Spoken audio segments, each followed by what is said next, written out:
স্বাগত ডিবিসি সংবাদের দেশের সংবাদে আপনাদের সাথে আছি আমি সঙ্গীতা ইসলাম। এবার জানাবো খবরের বিস্তারিত। প্রথম শ্রেণীর পৌরসভার অন্তর্ভুক্ত হয়েও সেতুর অভাবে উন্নয়নের ছোঁয়া বঞ্চিত মুন্সিগঞ্জের মোল্লারচর এলাকা। নদীর ওপর নির্মিত বাঁশ কাঠের সাঁকোই স্থানীয়দের চলাচলের একমাত্র ভরসা। বছরের পর বছর জনপ্রতিনিধিরা আশ্বাসের বাণী শোনালেও নির্মাণ হয়নি সেতু। পৌর কর্তৃপক্ষ বলছে প্রকল্প অনুমোদনের জন্য সংশ্লিষ্ট মন্ত্রণালয়ে আবেদন করা হয়েছে।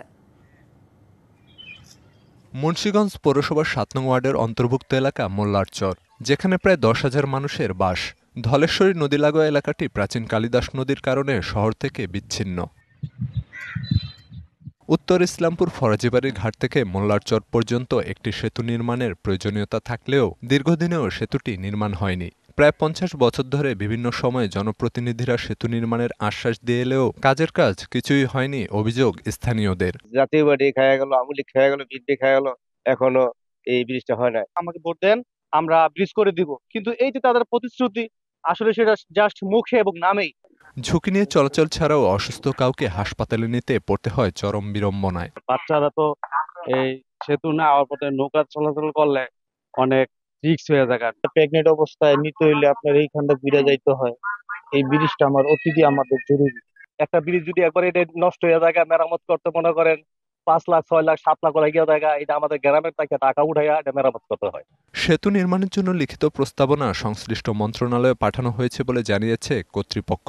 নতুন করে এটার প্রস্তাবনা জেলা প্রশাসক মহোদয়ের মাধ্যমে আমরা মন্ত্রণালয়ে প্রেরণ করি। বরাদ্দ আসলে কাজটি বাস্তবায়ন হবে আশা করি। সেতু নির্মাণের দীর্ঘদিনের দাবি পূরণ হবে এমনটাই প্রত্যাশা স্থানীয়দের। DBC news desk. সড়ক নেই, ফসলি জমির পাশে নালার ওপর নির্মাণ করা হয়েছে সেতু। পঞ্চগড়ের তেঁতুলিয়ায় অর্ধ কোটি টাকা ব্যয়ে এমন সেতু নিয়ে তোলপাড় সাধারণের ভেতর। শুধুই অপচয় বলছেন তারা। এখন আবার প্রক্রিয়া শুরু হয়েছে সংযোগ সেতু নির্মাণের।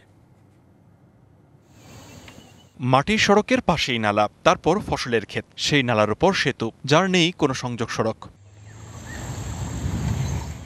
অর্ধ কোটি টাকার এই সেতু করা হয়েছে পঞ্চগড়ের তেঁতুলিয়া উপজেলার মণ্ডলপাড়া এলাকার বিস্তীর্ণ ফসলের মাঠের পাশেই। সেতুটির এক প্রান্তে ফসলের মাঠ আর অপর প্রান্তে গ্রাম। বর্ষা মৌসুমের অতিরিক্ত পানি বয়ে যাওয়ার জন্য যে নালা রয়েছে সেতুটি তার উপরে নির্মিত। সমতল থেকে প্রায় ১০ ফুট উচ্চতার এই সড়কবিহীন সেতুটি কি কাজে আসবে তা জানেন না স্থানীয়রা। কেবল ফসল তুলতে যদি সেতুর ব্যবহার করা হয় তাহলে সেটি শুধুই অপচয় বলছেন তারা। এই জায়গায় যে কবর এখানে ব্রিজটা দিছে, এটা কি জন্য দিছে? এটা আসলে মূল উদ্দেশ্য কি জানি না, কিভাবে কি করতেছে, এখন কারা এই কাজটা করতেছে। আমার মনে হয় এখানে টাকাগুলো নষ্ট না করে একটা রোডে টাকাগুলো ঢুকানো উচিত ছিল। ব্রিজটা করে বলছে আবার রাস্তার কোনো খবর নেই। হাকিমপুর দগরবাড়ি থেকে বয়ে আসা নালার উপর নির্মিত এই সেতুটির দৈর্ঘ্য ১৫ মিটার। এই বিষয়ে জানতে চাইলে কথা বলতে রাজি হননি প্রকল্প বাস্তবায়ন কর্মকর্তা। আমি ক্যামেরার সামনে আপনার কথা বলতে পারবো না, কিন্তু আমি সরাসরি মনে করেন আপনার সাদাই গোছাই যে বলবো, এটা দয়া করে পারবো না। ইউনো বলছেন তার যোগদানের আগেই বিগত সরকারের সময়ে বরাদ্দের পর সেতুর ৫০% কাজ শেষ হয়েছে। এখন সংযোগ সড়ক তৈরির জন্য ইউপি চেয়ারম্যানের মাধ্যমে ব্যবস্থা নেওয়া হবে। এখন এই প্রকল্পটা এখানে থামানোর কোনো সুযোগ আমাদের কাছে স্থানীয়ভাবে নাই। এখন আমরা বিকল্প একটা চিন্তা করেছি, আমরা সম্ভবত যাচাই করে সর্বোচ্চ চেষ্টা করবো যে ওইখানে সংযোগ সড়ক করে দেওয়ার জন্য। যেখানে সর্বোচ্চ একটি কালভার্ট হতে পারে সেখানে নির্মিত হয়েছে সেতু। আবার এখন প্রক্রিয়াধীন সেই সেতুর সংযোগ সড়ক তৈরির কাজ। DBC news desk. নেত্রকোনার কেন্দুয়ায় প্রশাসনের এক ঊর্ধ্বতন কর্মকর্তার বাড়িতে গাড়ি প্রবেশের সুবিধা করে দিতে উপজেলা পরিষদের সীমানা প্রাচীর ভেঙে ফটক নির্মাণের প্রস্তুতি চলছে। সব ধরনের দাপ্তরিক কার্যক্রমও প্রায় শেষের দিকে। বিষয়টি নিয়ে সামাজিক যোগাযোগ মাধ্যম সহ স্থানীয়দের মধ্যে সমালোচনার ঝড় বয়ে যাচ্ছে। যদিও কর্তৃপক্ষের দাবি কারো ব্যক্তি স্বার্থে নয়, সবকিছুই হচ্ছে জনস্বার্থে। কেন্দুয়া পৌরসভার নির্মাণাধীন একটি সড়কের পাশেই ময়মনসিংহের অতিরিক্ত বিভাগীয় কমিশনার তাহমিনা আক্তারের বসতবাড়ি। সরু রাস্তা হওয়ায় বাড়িতে গাড়ি নিয়ে প্রবেশ করতে পারেন না তিনি। তাই তার বাড়িতে গাড়ি নেওয়ার সুযোগ করে দিতে ঈদুল ফিতরের ছুটির সময় হঠাৎ ভেঙে ফেলা হয় প্রায় ১২ ফুট প্রস্থের উপজেলা সীমানা প্রাচীর। যদিও দাবি করা হয় পৌর সড়ক নির্মাণে মালামাল আনা নেয়ার জন্য সাময়িকভাবে এটা করা হয়েছে। ঈদের পর এই ভাঙা স্থানে স্থানীয়রা পকেট গেটের আবেদন করলে তার নির্মাণ করে দেয় উপজেলা প্রশাসন। কিন্তু একই জায়গায় ফায়ার সার্ভিস ও অ্যাম্বুলেন্স চলাচলের সুবিধায় বড় গেট নির্মাণের আরেকটি আবেদন করায় এলাকায় চলছে সমালোচনার ঝড়। স্থানীয়রা বলছেন, একজন আমলার ব্যক্তি স্বার্থে অহেতুক বড় ফটক নির্মাণ রাষ্ট্রের অর্থ অপচয় ছাড়া আর কিছুই না। এখন বড় ফটক নির্মাণের প্রস্তুতি নেয় চারপাশের গেট খুলে দেওয়ার দাবি অন্য বাসিন্দাদের। কিন্তু কইয়া কন্ট্রাক্টরে ইন্ডিয়া ভাঙ্গে লইছে মাল নেওয়ার লাগে, কিন্তু আমাদের আসলে দাবি হচ্ছে যে আমাদের এই অঞ্চলের এই পাশের গেটটা যাতে খুলে দেওয়া হয়। উপজেলা পরিষদের নিরাপত্তা প্রাচীর ভেঙে নতুন ফটক নির্মাণ আইনের লঙ্ঘন বলছেন অন্য কর্মকর্তারা।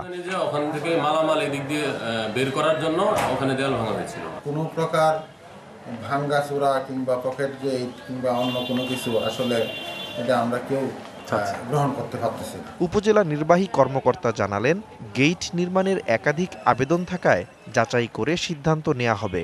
আরও আবেদন করেছে এবং এই যেখানে পকেট গেটটি করা হয়েছে দক্ষিণ সাইডে তদন্ত কর্তৃপক্ষের সিদ্ধান্ত সার্বিকভাবে আমরা এটি লিখে স্থানীয় সরকার বিভাগের সকলের আবেদন আমরা পাঠিয়ে দেব। একজন সরকারি কর্মকর্তার সুবিধার্থে সীমানা প্রাচীর ভেঙে ফটক নির্মাণ প্রক্রিয়ায় উপজেলা জুড়ে তৈরি হয়েছে বিরূপ প্রতিক্রিয়া। DBC news desk.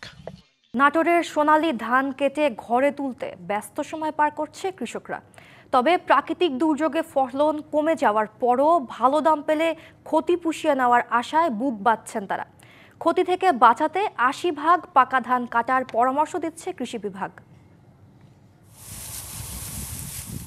বিস্তীর্ণ মাঠ জুড়ে ধান কাটার ব্যস্ততা, রোগবালায় দফায় দফায় কালবৈশাখী ঝড় আর শিলাবৃষ্টির ক্ষতির পর ক্ষেতের বাকি ধানটুকু ঘরে তোলার চেষ্টা করছেন চাষিরা। পশ্চিম আকাশে মেঘের গুড়গুড় আওয়াজেই আঁতকে উঠছে তাদের মন।